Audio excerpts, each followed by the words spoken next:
भारत की मार्केट ना इस समय एक सॉर्ट ऑफ मैक्रो चक्रव्यूह में फंसी है। 3 महीने पहले जो हमारा मैक्रो सबसे शानदार लग रहा था, आज वही हमको थोड़ा सा नेगेटिव हो गया है। दुनिया में डॉलर गिर रहा है। प्रेसिडेंट ट्रंप की, आज मैं सुबह आपकी और हॉर्मास की कॉन्वर्सेशन सुन रहा था।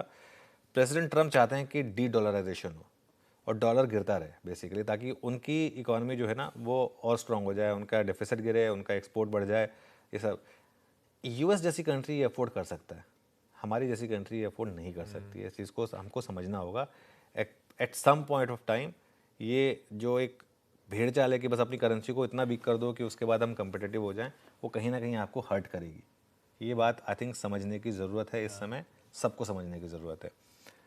अब क्योंकि जिस तरीके से देखिए, ऐसे डॉलर इंडेक्स में डॉलर रुपी टेक्निकली 85-84 होना चाहिए था, अब हम पहुंच गए 92 पर। तो दुनिया में डॉलर गिर रहा है लेकिन रुपया कमज़ोर है। जैसा मैं कह रहा हूँ ना, हम अगर आप मान लो कहीं भी जाते हैं घूमने के लिए, तो सबसे पहले डॉलर ले लेते हैं कि वहाँ जाके उसको चेंज करा लेंगे। तो पहले तो डॉलर महंगा मिलता है, उसको वहाँ जाते हैं तो वो करेंसी उल्टा और कम मिलती है, आपको डबल तरीके से आपका नुकसान हो जाता है। बहुत लोगों का मानना है, कल हमारे एक गेस्ट आए थे, उन्होंने भी बात कही थी कि at the end of the day dollar रुपये में ज़्यादातर जो मूव्स होते हैं वो आरबीआई ड्रिवन होते हैं। तो कहीं ना कहीं ये शायद एक सोची समझी गिरावट है कि दुनिया में करेंसी स्ट्रांग हो रही हैं। अपनी करेंसी अगर हम थोड़ी सी वीक कर दें तो ग्लोबली हमको एक एक्सपोर्ट के लिए एक एडवांटेज मिल जाएगी। उसकी क्यों ज़रूरत है? क्योंकि यूएस के साथ वो ट्रेड डील नहीं हो रही है। अब जैसे बांग्लादेश है या वियतनाम है, मान लो इनके इनके टैरिफ बहुत कम है, हमारे टैरिफ 50% है। तो एक तरीका ये हो सकता है कि हम अपनी करेंसी को गिरा दें ताकि उससे हमारे एक्सपोर्टर्स कुछ भरपाई हो जाए। कुछ भरपाई हो जाए। तो वो एक थॉट प्रोसेस है और एक लेवल तक मैं उसका रिस्पेक्ट भी करता हूँ। लेकिन जैसे मैं कह रहा हूँ, अब हम उस स्टेज पर आ रहे हैं जहाँ पर अब जैसे अब एफआई आपकी मार्केट में पैसा क्यों डालेगा अगर आपको इस तरीके का करेंसी डिप्रिसिएशन दिखेगा। 2-2.5% का साल का डिप्रिसिएशन नॉर्मल माना जाता है, लेकिन अगर आप इस तरीके से 6-6%, 7-7% अगर गिरने लगेंगे तो उतना तो आपका एक स्टार्टिंग हेडविंड हो गया।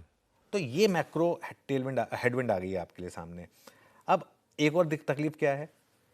चल ठीक है, ट्रेड डील नहीं हो रही है तो आप उसके लिए एक्सपोर्टर्स को बचाने के लिए रुपए में गिरावट कर रहे हैं, लेकिन दूसरी तरफ रुपए डॉलर क्योंकि वीक है कमोडिटी सुपर साइकिल में। अब आप देखिए, कल भी ओवरनाइट गोल्ड 5200 क्रॉस कर गया, चांदी में जबरदस्त रैली है, और चीज़ें छोड़िए, क्रूड जिसका फंडामेंटल 50-55 से ऊपर का रेट नहीं होना चाहिए, अब वो भी 70 के करीब आ गया, 68 पे तो आ ही गया है।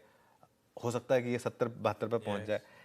अब एक तरफ क्रूड है 68 के आसपास और दूसरी तरफ आप जोड़ दीजिए इसमें वीक करेंसी को, तो रुपी टर्म्स में टेक्निकली जो 60 वाला 68 हुआ और करेंसी जो 85 वाली 92 हुई, अगर आप उन दोनों का कॉम्बिनेशन जोड़ देंगे तो आपका वापस इंपोर्ट बिल जो है क्रूड का वो वापस बढ़ जाएगा।